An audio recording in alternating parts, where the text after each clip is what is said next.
I'm now in the Kyiv region. I'm relatively safe. I escaped from Irpin, that is another part of the Kyiv region, under heavy bombings. It was during the first week of the invasion. It was very scary, and I thought that I would not survive that. But now I am relatively safe. I'm okay. I'm working 24 hours per day to try to do my best to help the country to win as soon as possible. I'm relatively okay. Okay, I just hear bombing sometimes. I see some missiles in the sky, but in this part of the region, it is more or less now. As you say, Paulina, relatively safe. How worried are you about the next phase that this war might take?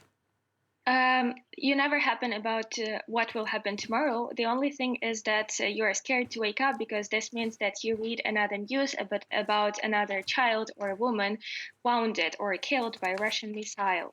I know for sure that our army will defend Ukraine, and I know for sure that they will never take Kyiv because this is very defended area by our army, and they are losing to the Ukrainian army. The only thing that they are left to do is just use terror, and that is what they're doing. They're just killing civilians, not the military. They're just using terror against the Ukrainian people to make us scared, but we will not be scared of them. Indeed, Russia, of course, and I have to say this, denies targeting civilians. I think the mayor of your capital, Vitaly Klitschko, had a fairly rude word to say about that, and I think his view is reflected by almost all observers, except those who are Russian or allies of Russia. Paulina, many civilians are taking up arms. Many are prepared to fight. Are you prepared to fight? Sure, I am prepared to fight. Every person I know is now fighting in his or her own place. The majority of my friends, the majority of my male colleagues and male friends, they are now in the territorial defense or in the army. My fiance is now patrolling the streets right now at this moment. My younger brother, he is 18 years old. He is now in the IT army. He is fighting and hacking these Russian sites to help the country and joining the initiative that was launched by the Ministry of Digital Transformation. I am now doing what I can while we are safe. I'm now communicating with international media. I'm now helping the army with everything that they need. And if the time comes, I'm also ready to take the arms and go fight with these Russians who mistakenly came to our land.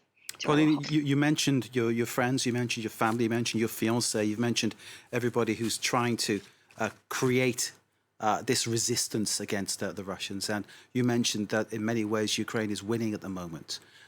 What is your message to the allies, the likes of the EU, the European Union, the likes of the United States? What is your message to them? The message to them, to you, basically, is that we will win for sure, but we will win with more casualties if you do not help us right now. And I want to address everyone who wants to help Ukraine right now to help at this very moment, because you can do a lot of things. You can donate to the army, because our army is now defending the values of democracy, human rights, freedom, etc.